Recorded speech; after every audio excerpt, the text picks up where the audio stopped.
زیادہ پڑھا لکھا نہیں ہوں تو اس لیے میں Columbia P H D Columbia میں 16 سال جو ہے وہ سرکاری اسکولوں اور کالجوں میں پڑھا ہوں، تو اس لیے میں اردو میں بولوں گا. اچھا بٹ میں واقعی میں آنرڈ فیل کرتا ہوں کہ میں اس پینل پہ بیٹھا ہوا ہوں 3 آؤٹ اسٹینڈنگ پاکستانیز کے ساتھ. میں خواتین نہیں کروں گا، پاکستانیز کے ساتھ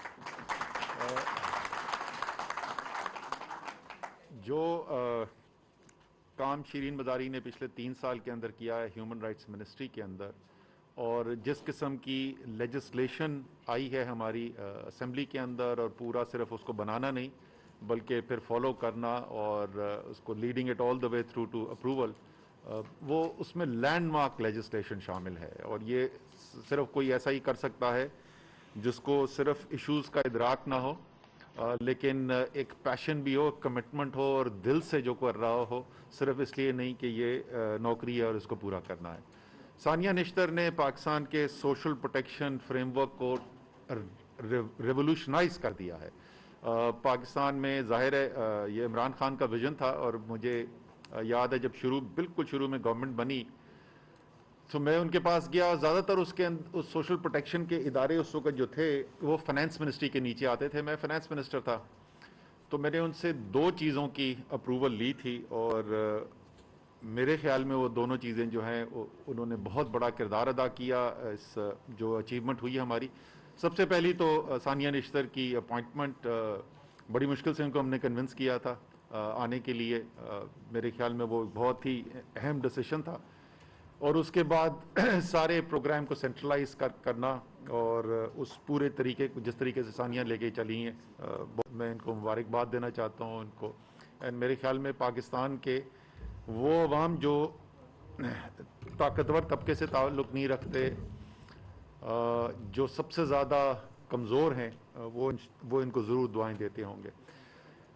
lieutenant general Nigar Johar ji Pakistan army میں rising to the rank of lieutenant general, تو آبویسلی ایک بہت بڑی اچیومنٹ بھی ہے، ایک بہت بڑی پہچان بھی ہے. اور آج کی آپ نے ان کی باتوں سے بھی سنا ہوگا کہ جس کو انگریزی میں کہتے ہیں وومن آف سبسٹنس. میرا ان کے ساتھ جو کام کرنے کا موقع ملا وہ کووڈ رسپانس کے اندر تھا، اور ایک بہت اہم انہوں نے کردار وہاں پر بھی ادا کیا. سو آئی وانٹ ٹو تھینک ہر اس کے لیے بھی. اچھا، کووڈ سے مجھے یاد آیا کہ خواتین کی کیا پاکستان میں مسائل ہیں، وہ تو سب ہائی لائٹ کرتے ہیں، ذرا میں اچیومنٹ کے اوپر بات کروں گی. اور کووڈ سے یہ بڑا اچھا ڈیٹا میرے پاس آیا ہے کہ کووڈ کے اوپر جو ہم نے کام کیا اس کی ریکگنیشن جو ہے ہمیں ساری دنیا سے ملی. حال ہی میں بھی بل گیٹس یہاں سے ہو کے گئے، انہوں نے این سی او سی کا سیشن بھی اٹینڈ کیا. ابھی میرے پاس ان کا ایک خط بھی آیا ہے اور انہوں نے ایکنالج کیا ہے. ایگزیکٹ الفاظ جو انہوں نے واپس جا کے لکھے ہیں کہ جو میں نے دیکھا I was blown away by that. So it's obviously world class کام ہوا. لیکن سب سے اہم کردار اس میں کس نے ادا کیا؟ ہم بار بار یہ کہتے ہیں کہ سب سے اہم کردار جو ہے وہ ہمارے فرنٹ لائن ہیلتھ ورکرز نے ادا کیا. یہ بات تمام لوگ کہہ چکے ہیں، میں نے ہزارہا دفعہ کہی ہے، فیصل سلطان، پرائم منسٹر پاکستان، پریزیڈنٹ، سب یہ بات کہتے ہیں. لیکن یہ ہیلتھ کیئر ورکرز ہیں کون؟ پاکستان کی 76% ہیلتھ کیئر ورکرز جو ہیں وہ خواتین ہیں. 76%، ہر 4 میں سے 3. 55% ڈاکٹرز خواتین ہیں. اور خواتین ڈاکٹر کیوں بنتی ہیں، زیادہ کیوں بن جاتی ہیں ڈاکٹرز؟ وہ اس لیے کہ میرے جیسے جو ہیں وہ تو سب کرکٹ کھیلنے کے چکر میں لگے ہوئے تھے، پڑھنے وڑھنے کا ہمیں کوئی شوق نہیں ہوتا. محنت کرنے کے مرد جو ہے بنیادی طور پہ گھبراتا ہے. خواتین جو ہیں وہ زیادہ ڈیڈیکیٹڈ فوکسڈ ہوتی ہیں تو زیادہ پڑھتی ہیں. سب سے زیادہ ہائیسٹ مارکس ریکوائرڈ ہیں ایڈمیشن لینے کے لیے میڈیسن میں، اور عورتیں زیادہ ہیں، آدمی کم ہے. That tells you the capability کا اگر کسی کو شک ہے تو اسی سے دور ہو جانا چاہیے. 88% نرسز فیمیل ہیں، اور ظاہر ہے تمام لیڈی ہیلتھ کیئر ورکرز جو ہیں وہ تمام خواتین ہیں. سو ان تمام ہیلتھ کیئر ورکرز کو، خواتین اسپیشلی 76% جو ہماری ہیلتھ کیئر ورک فورس کا ہیں، پوری قوم کی طرف سے میں ان کا شکریہ بھی ادا کرنا چاہتا ہوں. اچھا، یہ national gender policy frame work ہے کیا؟ یہ کرنے کی کوشش کیا کر رہا ہے؟ ایک ہمارا ایک دنیا کا بنیادی، بلکہ دنیا اصول کیا بولے، منطق کی بات ہے کہ منطقی طور پہ اگر آپ دیکھیں تو آدھے ملک کو پیچھے چھوڑ کے ملک ترقی نہیں کر سکتا. تو جب تک آپ کی خواتین جو ہیں وہ ترقی نہیں کریں گی، ملک ترقی نہیں کر سکتا. یہ تو بالکل کامن سینس کی بات ہے، منطقی بات ہے.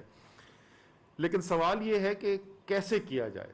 اس نیک ارادے کو اگر ہم نے ٹرانسلیٹ کرنا ہے تو اس کے لیے ہمیں کرنے کی کیا ضرورت ہے. تو یہ فریم ورک جو ہے اس نیک ارادے کو کنورٹ کرتا ہے انٹو ایک انٹیگریٹڈ ایکشنیبل پروگرام.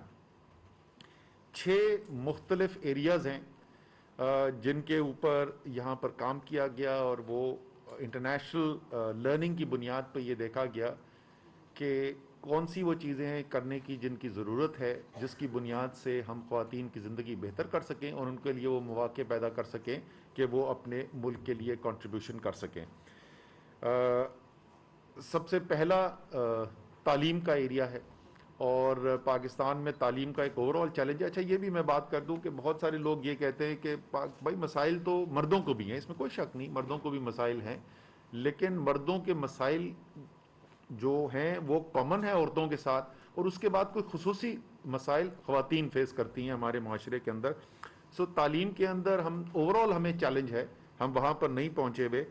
اور نائب دورانی یہاں پہ بیٹھی ہوئی ہیں، خوشی کی بات ہے کہ ہماری فیڈرل ایجوکیشن سیکرٹری جو ہے خاتون ہیں، one of the finest officers ہمارے پاس. شفقت محمود سب کو لیڈ کر رہے ہیں ایجوکیشن کے اندر، ہمارے one of the best that we have available. اور اس سے آپ کو پرائم منسٹر کی تھوڑی سی پرائرٹیز بھی، ترجیحات نظر آتی ہیں کہ وہ منسٹریاں ہیومن رائٹس، ایجوکیشن، جہاں عام طور پہ لوگ پارک کیے جاتے تھے پولیٹیکل ایڈجسٹمنٹ کے لیے، وہاں پہ انہوں نے اپنی ٹیم کے جو بیسٹ پرفارمرز ہیں ان کو وہاں پہ لگایا ہوا ہے. تو سب سے پہلا یہ جو چیلنج ہے کہ لو لیول آف پارٹیسپیشن ہوتے ہوئے بھی ایک بہت بڑا جینڈر گیپ ہے. یعنی جتنی انرولمنٹ اسکولوں کے اندر بچیوں کی ہے وہ بچوں سے بہت کم ہے، اور وہ جیسے جیسے کلاسز آگے بڑھتی ہیں، خاص طور پہ پرائمری سے جب آپ سیکنڈری کے اندر جاتے ہیں تو ایک بہت بڑا جینڈر گیپ آپ کو نظر آتا ہے، ایک دم سے ڈراپ آؤٹ ریٹ بہت زیادہ بڑھتا ہے. اور میں نے جانزیب اور شبنم سے ریکویسٹ بھی کی تھی کہ ہم اس ایسپیکٹ کو ضرور کور کریں اپنے پروگرامز کے اندر آگے جو ہم بنانے کے لیے جا رہے ہیں. اس کے 2 ہی طریقے، اور وہ کیوں ہوتا ہے فال آؤٹ ریٹ؟ سیکیورٹی کے ایشوز ہیں. سیکنڈری اسکول گھر سے زیادہ دور ہوتا ہے بنسبت پرائمری اسکول کے، تو یا تو بہت سارے سیکنڈری اسکول بنا دیے جائیں، یا کوئی ٹرانسپورٹ کا ایسا نظام بنایا جائے کہ جو سیف ہو، سیکیور ہو. آپ دیکھتے ہیں مغربی دنیا کے اندر تقریباً ہر جگہ بچوں کی اسکول ایجوکیشن ٹرانسپورٹیشن کا ایک نظام ہوتا ہے. اس سے سب بچیوں دونوں کو فائدہ ہوگا، لیکن بچیوں کو زیادہ فائدہ ہوگا.